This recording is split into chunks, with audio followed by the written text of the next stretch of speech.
Au sud de la frontière américaine, les agents de la DEA se livrent à un jeu du chat et de la souris excessivement dangereux.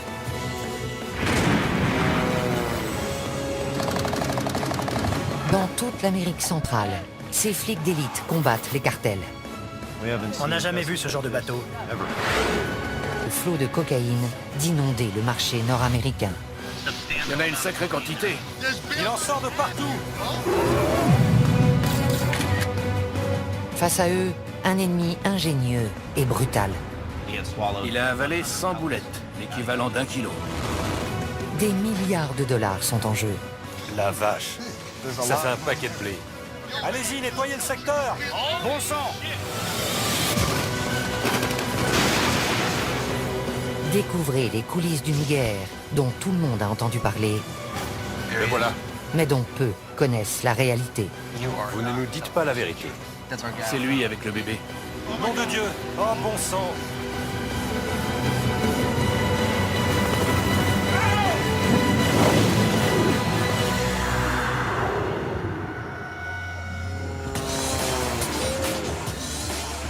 Chaque année, la Colombie expédie près de 450 tonnes de cocaïne vers le nord. Valeur à la revente, 67 milliards de dollars. Les trafiquants font entrer la drogue par bateau, avion privé et même sous-marin. La méthode la plus employée reste la mule humaine. Les mules sont particulièrement actives dans les aéroports.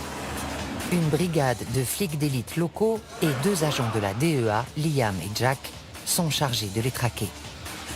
Pour des raisons de sécurité, nous ne révélerons pas leur vrai nom. Il sort encore de la poudre blanche. Ils luttent jour et nuit contre d'habiles contrebandiers qui emploient tous les moyens pour faire pénétrer la drogue en Europe et en Amérique du Nord. Il y a de la cocaïne dans ses chaussures. Ils risquent très gros, car les cartels éliminent tous ceux qui se dressent sur leur chemin, même les agents de la DEA. Giovanni était mon bras droit, mon bras armé. Cette semaine, Liam et Jack ciblent les aéroports de Bogota et de Medellín. Mission, faire quadriller les lieux par des équipes de policiers spécialisés et prendre les mules sur le fait. Il est essentiel de contrôler le trafic des mules, parce que c'est une importante source de renseignement. Ils se dirigent vers l'aéroport Eldorado de Bogota, où sont effectuées 80% des saisies dans les aéroports colombiens. On l'appelle le monstre. La police des stupes l'appelle l'école. C'est ici qu'on apprend comment ça se passe.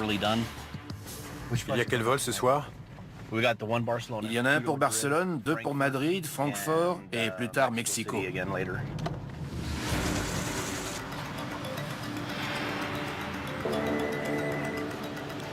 Allô? Ok, t'es où?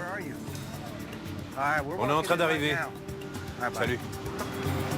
Un chien a repéré un sac suspect et la police a isolé un ressortissant italien et ses bagages dans une zone sécurisée.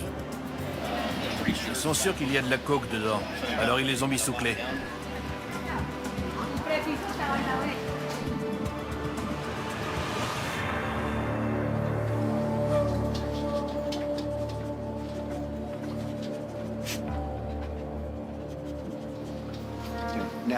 Ils vont fouiller. D'où il vient? Il est italien. Il allait où? Il allait à... Parmi les vêtements, ils découvrent un objet que Liam a déjà vu dans les bagages des mules. On tombe très souvent sur des médailles religieuses. Lui, il a une croix. Il pense qu'ils vont échapper à la... Mais c'est curieux. C'est pas le genre de choses qu'on jette au fond d'une valise. C'est une protection? Pour que Dieu veille sur moi pendant le voyage. J'allais être avec ma petite amie.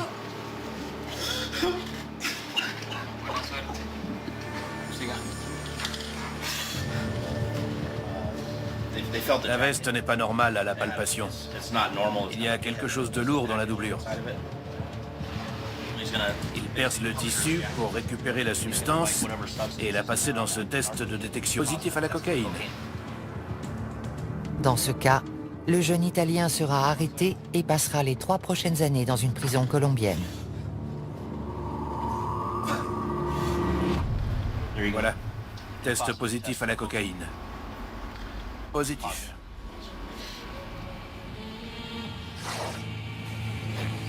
L'odeur mordante de la cocaïne passe difficilement inaperçue. Les contrebandiers ne manquent pas d'astuces pour tenter de la dissimuler. Il y a un agent de masquage. C'est peut-être un détergent utilisé pour couvrir l'odeur. J'ai un téléphone. Si vous voulez appeler quelqu'un hors de Colombie, Si je dis ça à mon père, il va faire une crise cardiaque. Ça va le tuer. Il faut surtout pas qu'il le sache.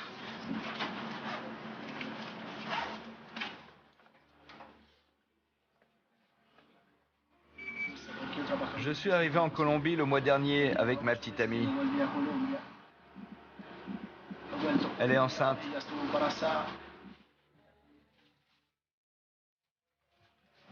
Je l'ai fait pour l'argent, pour pouvoir créer une entreprise, parce que je ne voulais pas qu'elle me quitte.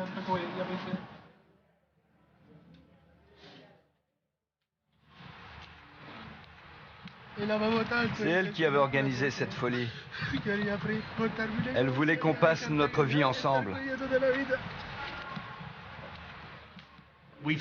la tendance est aux ressortissants étrangers en Colombie. Ils se mettent avec des Colombiennes et elles les poussent à faire de la contrebande de drogue. Je ne sais pas pourquoi, mais ils acceptent. Ils plongent tête baissée. J'ai perdu la tête. On peut perdre la tête pour une femme. Moi, je l'ai perdue pour elle. Il y a une seule femme qui vaut que tu perdes la tête. C'est ta mère.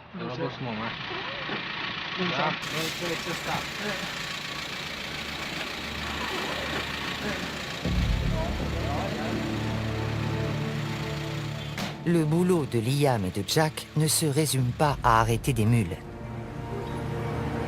Leur objectif principal est de les suivre jusqu'à la source. Au revoir. La mule est tout en bas de la pyramide. Au-dessus, il y a le recruteur. Du recruteur, on peut remonter à l'emballeur. Il y a les expéditeurs colombiens et il y a un destinataire. Et puis il y a le boss. On essaie de démanteler toute la chaîne. Près de l'aéroport de Medellín, les trafiquants nous ont accordé le rare privilège de pénétrer dans leur monde. Ces gens sont ceux que Liam souhaite coffrer à tout prix. Cet homme, que nous appellerons Carlos, est un spécialiste, un emballeur dans le jargon du narcotrafic. On ouvre le lecteur de DVD, il y a plein de à l'intérieur. Je peux mettre quelque chose ici, ici et ici. Il est fier de son travail, mais il le fait rarement en public. Regardez. On dirait un câble de DVD tout à fait normal. Cette activité peut lui rapporter jusqu'à 11 000 $ par mois. Je gagne beaucoup plus que n'importe quel salarié. Je gagne en un mois ce qu'une personne normale gagne en un an. Carlos ne pourra jamais quitter le cartel, même s'il le souhaitait. Il en sait beaucoup trop. Tu bosses ou t'es mort. Il n'y a que 2 options. Tu les connais, tu sais comment ils travaillent, comment ils expédient la drogue. Ce serait très difficile de les lâcher. Tu fais ton boulot et tu la fermes, c'est mieux.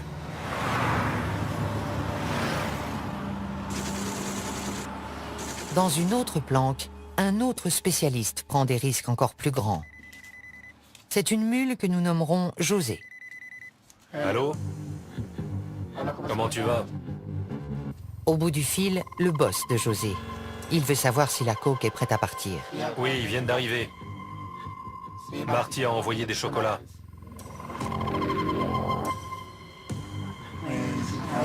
Pour pouvoir survivre, je transporte de la drogue.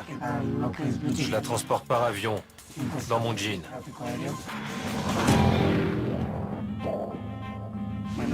Ça, c'est mon jean normal. On le transforme.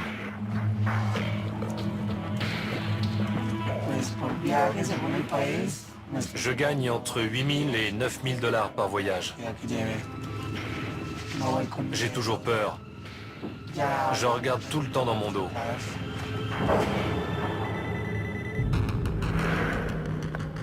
Un autre appel. Cette fois, ce sont les directives. Ils te veulent y aller. Et si tu es prêt mentalement, ils te font répéter ce que tu vas dire, ce que tu vas faire, pourquoi tu voyages. Tu connais ton rôle quand tu arrives à l'aéroport.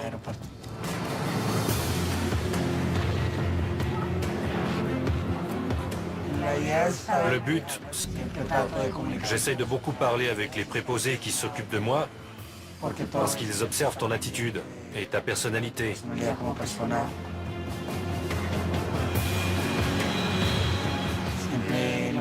Ma mère vient m'attendre à l'aéroport. Et quand j'arrive, elle me serre dans ses bras et elle m'embrasse. Ce n'est pas facile pour elle. Ce n'est pas normal. Ma mère est une femme bien.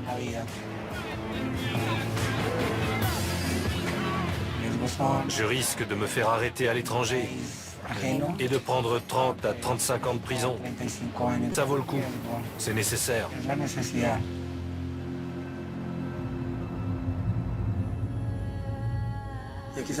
Je le fais pour ma mère, pour mon frère, pour mes études. Ce n'est pas un travail honorable, mais je suis forcé de le faire. En sortant, José nous demande de ne pas le suivre. On ignore ce qu'il est devenu.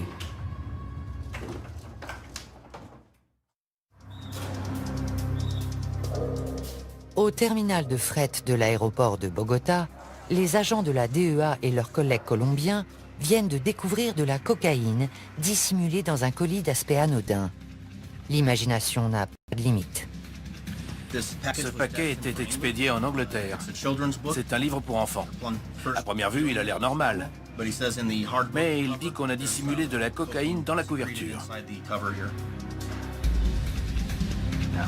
Vous voyez, à l'intérieur de cet os, ça lire au bleu, c'est de la cocaïne. Intéressant. De la cocaïne cachée dans ses paires de sandales. De la cocaïne dans les poignées de ses instruments dentaires. Les hommes de la brigade des stupes colombienne sont les meilleurs du monde. J'ai commencé à travailler avec eux à mon arrivée et j'ai vu des choses hallucinantes. Je me demandais comment ils faisaient pour découvrir tout ça. Je crois qu'on nous en apporte un autre.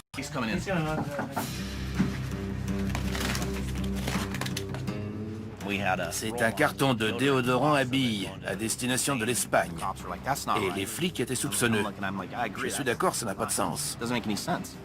Je pense qu'il y a un petit réservoir ici contenant du vrai déodorant et un double fond dessous rempli de cocaïne liquide.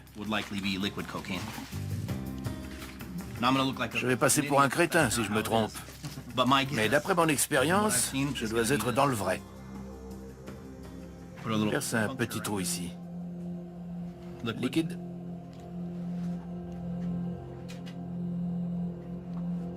Négatif. Si ce flacon contient de la cocaïne, elle a été très habilement dissimulée. Je le presse, rien ne sort.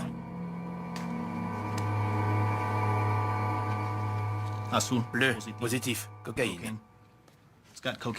Il y a bien de la cocaïne, comme je l'avais dit. Je me sens moins bête. C'est de la cocaïne liquide. Encore un point pour les flics. J'aime la chasse. Une bonne journée pour moi, c'est avoir des informations et remonter la piste.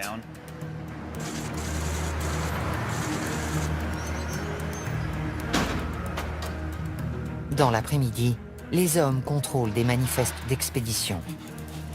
Ils cherchent des informations qui leur permettraient de remonter la chaîne jusqu'au chef de réseau. Il y a environ 3,5 tonnes de fret.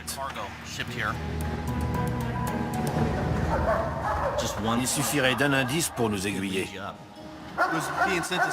Ça part au Costa Rica. Il y a un nom et des numéros de téléphone. Je vais tout rentrer dans la base de données. À l'étage des départs, les policiers cherchent d'autres mules voyageant sur le vol de Madrid. Plusieurs indices nous mettent sur la voie. En général, quelqu'un qui a avalé de la drogue est très pâle. Il est mal à l'aise, il transpire. Il peut même avoir une petite croûte blanche sur les lèvres. Ceux qui s'en font une ceinture restent loin des autres. Les passagers qui montrent ces signes révélateurs ou qui paraissent simplement nerveux passent dans ce scanner corporel de dernière génération. C'est un appareil à rayons X qui radiographie les organes internes pour voir si la personne a avalé des capsules d'héroïne ou de cocaïne. Un Italien traverse le portique sans problème. Mais l'aspect de ses chaussures alerte les policiers. On a interpellé un passager italien. Veuillez retirer vos chaussures, monsieur.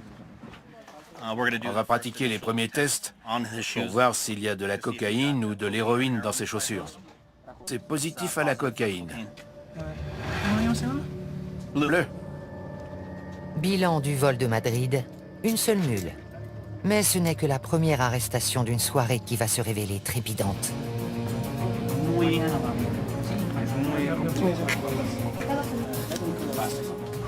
Il pèse très lourd.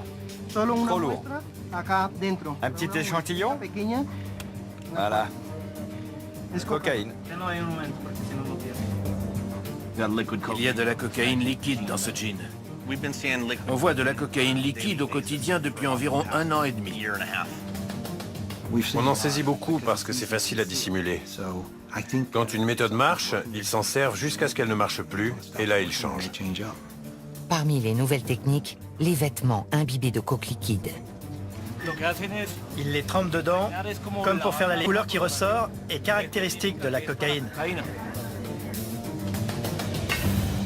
Arrivés à destination, les vêtements subissent un traitement à l'alcool pour extraire la drogue. Ensuite, un passage au micro-ondes transforme le liquide en poudre prête à la revente.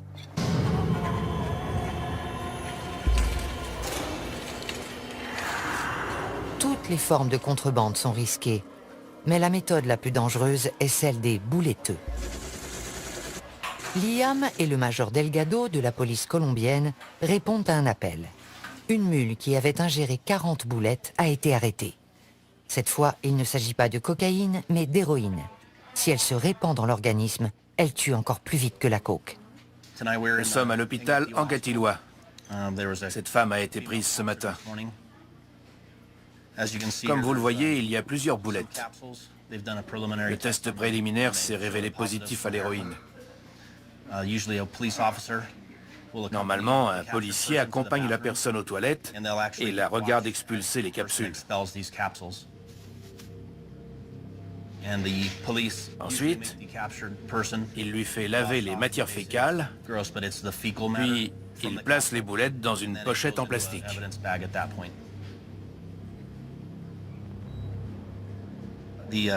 La femme dit qu'elle a avalé 40 capsules. Jusqu'à présent, elle en a expulsé 36. Il en reste 4. Elle espère qu'elle va les expulser bientôt, parce qu'elle craint pour sa vie. Malheureusement, sa vie n'est pas seule en jeu. Elle est enceinte. J'étais obligée de le faire. Je suis au chômage et j'ai besoin d'argent pour nourrir mes enfants. J'ai honte. Je viens d'une bonne famille. Il ne pouvait rien arriver de pire. J'ai déshonoré mon nom. Les miens vont me rejeter. Je sais qu'une longue route m'attend. Je m'inquiète pour mes enfants. J'ai fait ça pour eux. Liam a entendu des centaines d'histoires tragiques, de mauvaises décisions prises pour de l'argent facile. Ils peuvent se faire beaucoup d'argent. S'ils réfléchissent à court terme, ils trouvent que ça vaut la peine. Ils pensent qu'ils ne se feront pas arrêter. Mais on les prend à tous les coups. Ça ne vaut pas la peine. Ils peuvent y laisser la liberté ou même la vie. Mais pour ceux qui les emploient, les bouletteux ne valent que le produit qu'ils transportent. Pour préparer la cocaïne à être ingérée, elle doit être emballée dans des capsules de préservatifs.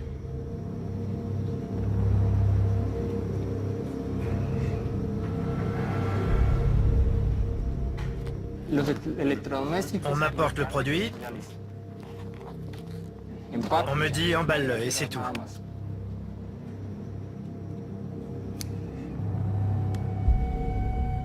Je ne sais pas qui le transporte. Ce qui compte, c'est d'être payé. Une fois le kilo en boulettes, on engage une mule qui les avalera pour le transport.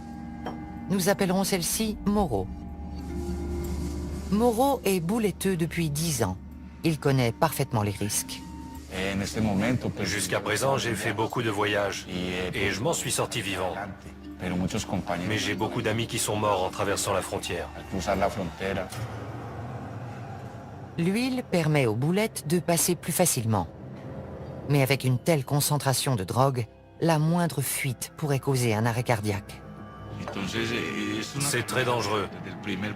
On peut mourir dès la première boulette du premier voyage, parce qu'il est toujours possible que la cocaïne se répande.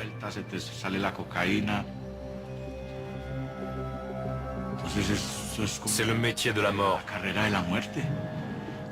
Quand on part, on ne sait jamais si on va arriver en vie. Ça me terrifie. Vraiment. Les horreurs du narcotrafic ne se limitent pas aux mules. On compte aussi d'innombrables victimes parmi la population et la police colombienne. Une réalité qui frappe Liam et Jack de plein fouet. Ils viennent d'apprendre qu'un de leurs plus proches collègues a été assassiné au cours d'une rencontre avec un informateur à Medellín. Il s'appelait Giovanni. J'étais très proche de lui, c'est dur.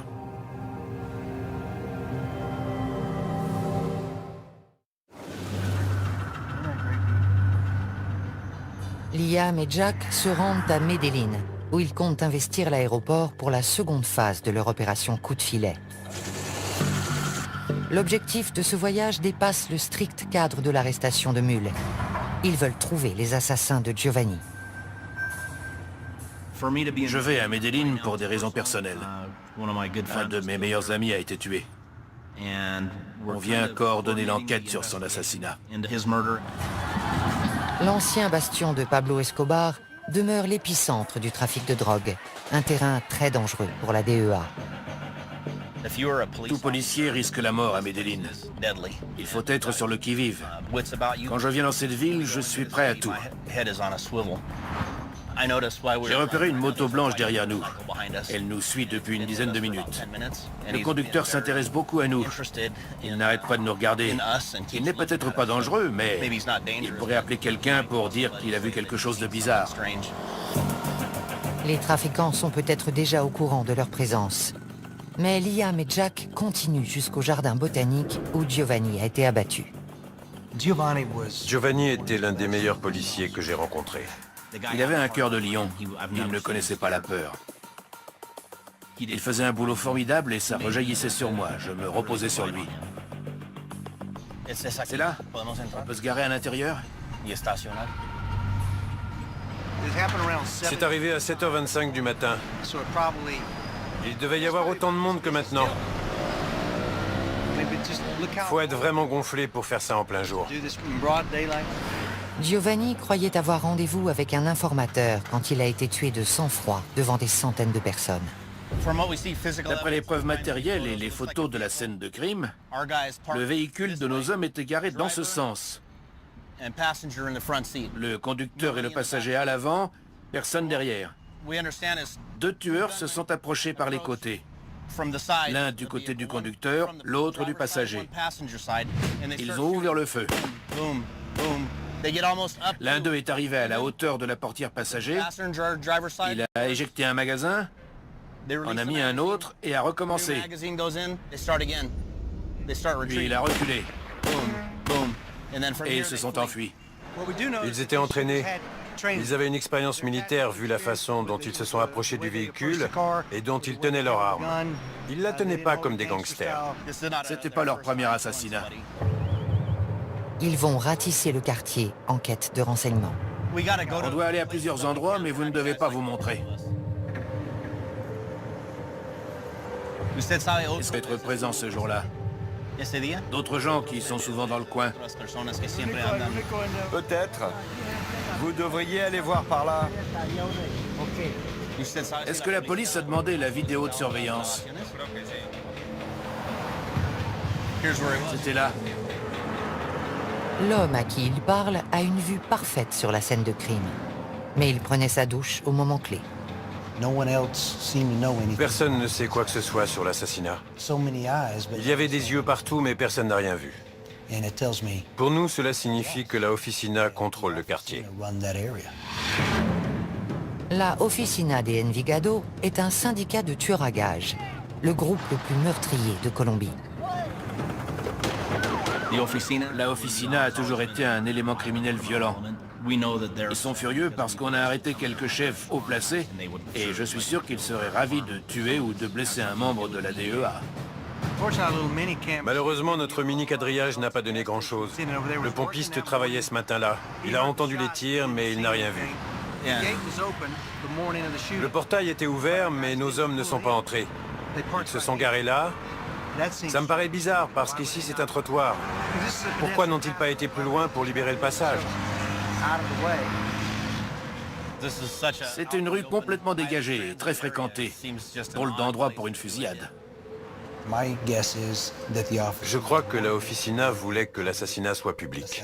Elle voulait envoyer un message.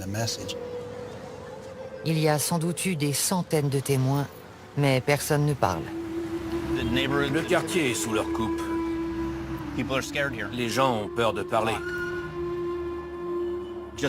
Imaginez que vous vivez à Chicago et qu'une organisation criminelle et ses commandos de tueurs sont implantés dans votre quartier. Vous n'iriez pas parler d'eux. Regardez en haut des collines. C'est un bassin de recrutement de trafiquants et d'hommes de main. Il y a aussi des tas de gens honnêtes, mais c'est là qu'ils recrutent. La Oficina croit pouvoir opérer impunément dans ce secteur. C'est très difficile pour la police quand personne ne veut coopérer avec elle contre les voyous qui infestent la ville et qui tuent des innocents et des policiers compétents qui font de leur mieux.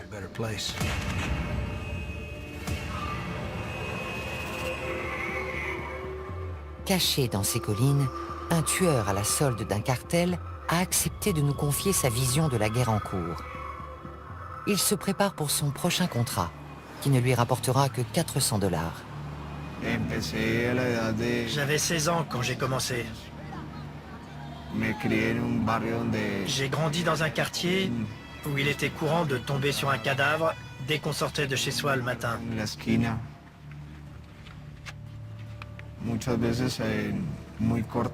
Quand on est très jeune, l'esprit assimile ce genre de choses.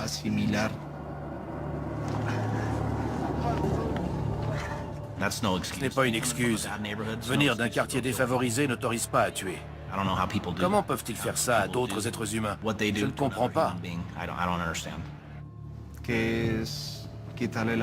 Quand on tue quelqu'un, on n'a ni dignité, ni mort.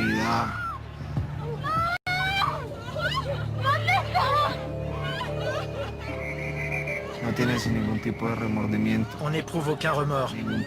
On ne se sent pas coupable. Et chaque fois, c'est plus facile. On devient plus impitoyable. Je suis un instrument. Une marionnette entre les mains de gens puissants. Ils se servent de moi pour imposer leurs lois à tout prix.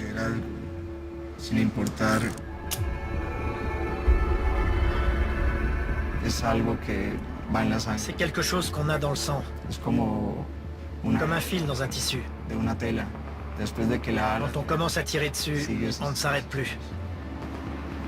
Il n'y a pas de compassion.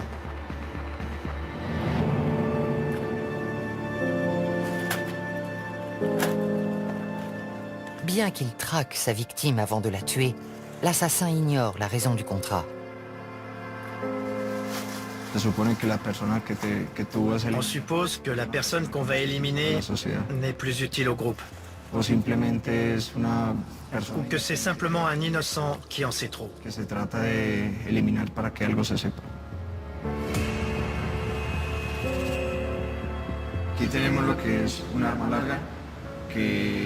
Ce fusil sert pour les boulots où on doit percer des gilets pare-balles.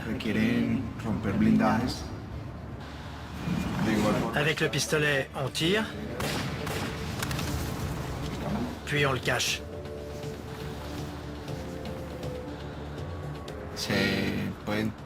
On peut enduire les balles de poison. Ici, c'est du cyanure. Une simple éraflure sur la jambe entraîne la mort.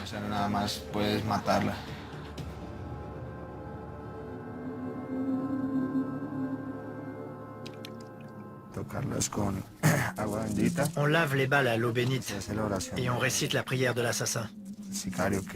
Que la divine fortune guide ces balles sacrées pour qu'elles donnent la mort sans faillir. Que cette mort soit sans violence, que la victime ne souffre pas. Amen. Des tueurs à gages qui disent des prières et qui se signent, pour moi, c'est de l'hypocrisie. Dire une prière pour aller tuer quelqu'un qui a des enfants, ça me fait penser à une brute. Seule une brute est capable de faire ça pour se rassurer. Avant de partir, le tueur dit aussi une prière pour lui-même. Pour la défense de mon âme et de mon corps. S'il y a des yeux, qu'ils ne me voient pas. S'il y a des mains, qu'elles ne me touchent pas. Que mon corps ne soit pas blessé.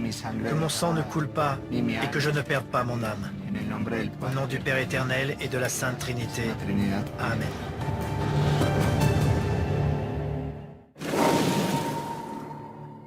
L'opération Coup de filet se poursuit toute la semaine à l'aéroport de Medellín.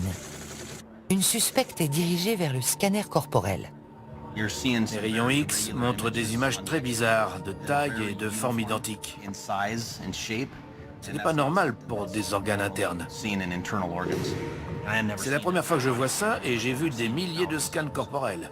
On dirait des entrailles d'extraterrestres. C'est très étrange.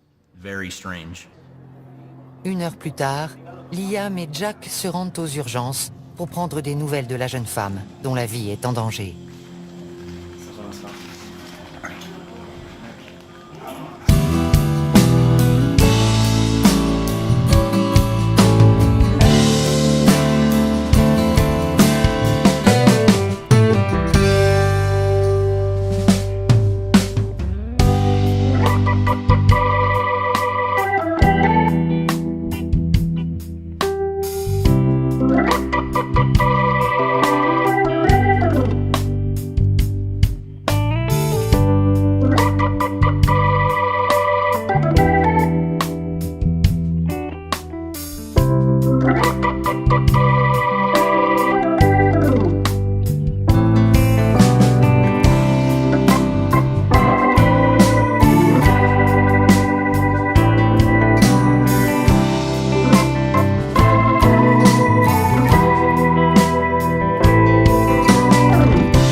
Je devrais intervenir?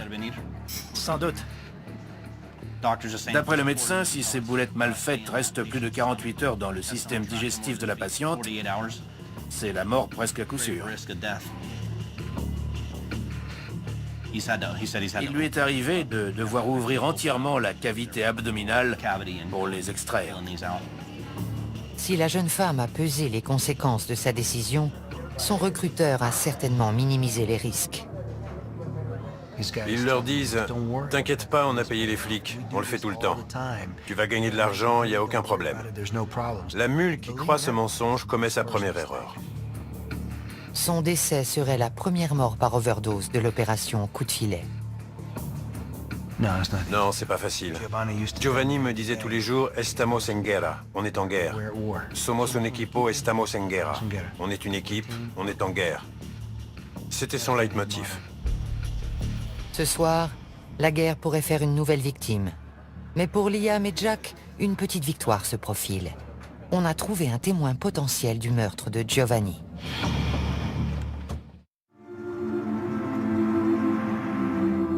Avant d'entamer une journée chargée, les deux agents passent prendre des nouvelles de la jeune bouletteuse.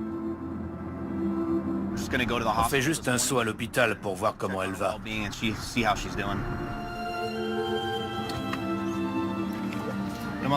On voudrait parler à la jeune femme. Juste 5 minutes.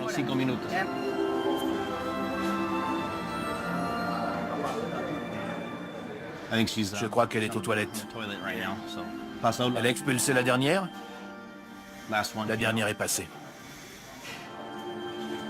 Le lendemain, quand je l'ai vue, j'ai été étonné qu'elle ait passé la nuit. Les formalités de sortie vont prendre une demi-heure. Ensuite, ils l'emmèneront en comparution initiale puis en cellule. Et elle a survécu. Bonjour, comment ça va? Bien, beaucoup mieux. J'ai plus mal. Elle a eu beaucoup de chance d'expulser toutes les boulettes. Elle est complètement remise. Liam et Jack tentent d'en savoir plus sur la personne qui l'a engagée. Mais elle maintient qu'elle a agi seule. Elle dit qu'elle est seule en cause. Je ne la crois pas. Je ne crois pas qu'elle avait les fonds pour acheter de la cocaïne et prendre l'avion pour le Honduras en espérant trouver un acheteur sur place. Elle protège quelqu'un, sûrement un membre de sa famille. Bonne chance et merci beaucoup. Merci. Vous avez été très gentils. Et vous avez des beaux yeux tous les deux. Le soulagement est général. La jeune femme n'a pas payé sa mauvaise décision au prix fort, mais plusieurs années de détention l'attendent. Elle va faire de la prison, c'est triste. Elle sera peut-être un peu moins heureuse, mais un peu plus avisée.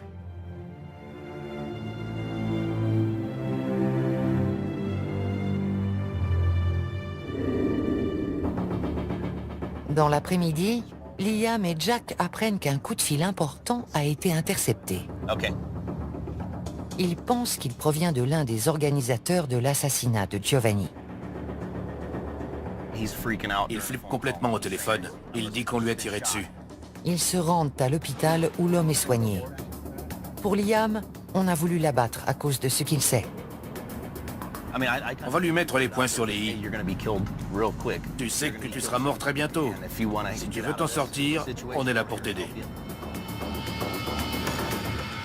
La coopération de cet homme pourrait marquer un tournant décisif dans l'enquête. Franco, on va à l'hôpital. J'espère que cet individu va faire une déposition et identifier les gens qui ont tué Giovanni. On arrive à l'hôpital. On ne peut pas vous emmener, c'est trop important.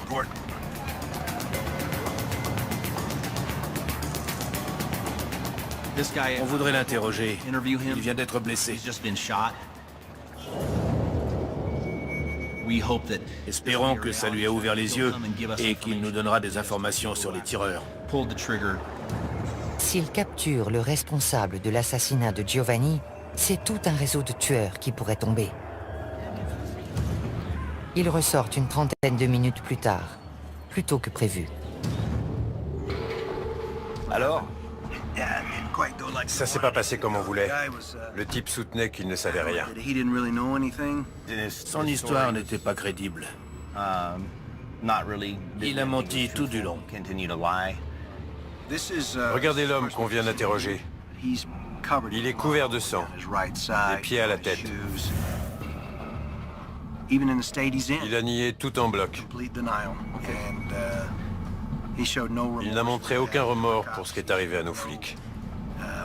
Aucune volonté de nous aider. Et il ne craint absolument pas pour sa vie. L'individu redoute bien davantage les assassins de la Officina que d'être incarcéré par la DEA. À cause de son silence, l'enquête piétine.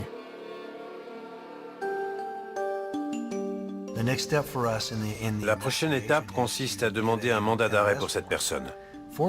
Qu'on le mette au moins derrière les barreaux, où on pourra le protéger. Car il est notre suspect principal, mais aussi notre témoin principal. On emploie toutes les méthodes d'investigation possibles. C'est ma façon de lui rendre hommage. J'essaye de résoudre l'affaire et je reste en contact avec sa veuve. C'est important. Il aurait fait pareil pour moi. On n'enquêtait pas sur la Officina de Envigado, mais maintenant on les a dans le collimateur. On n'oubliera pas, on ne laissera pas passer.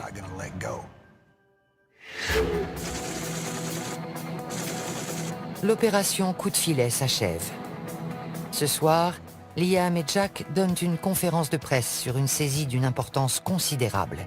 30 kilos de cocaïne liquide.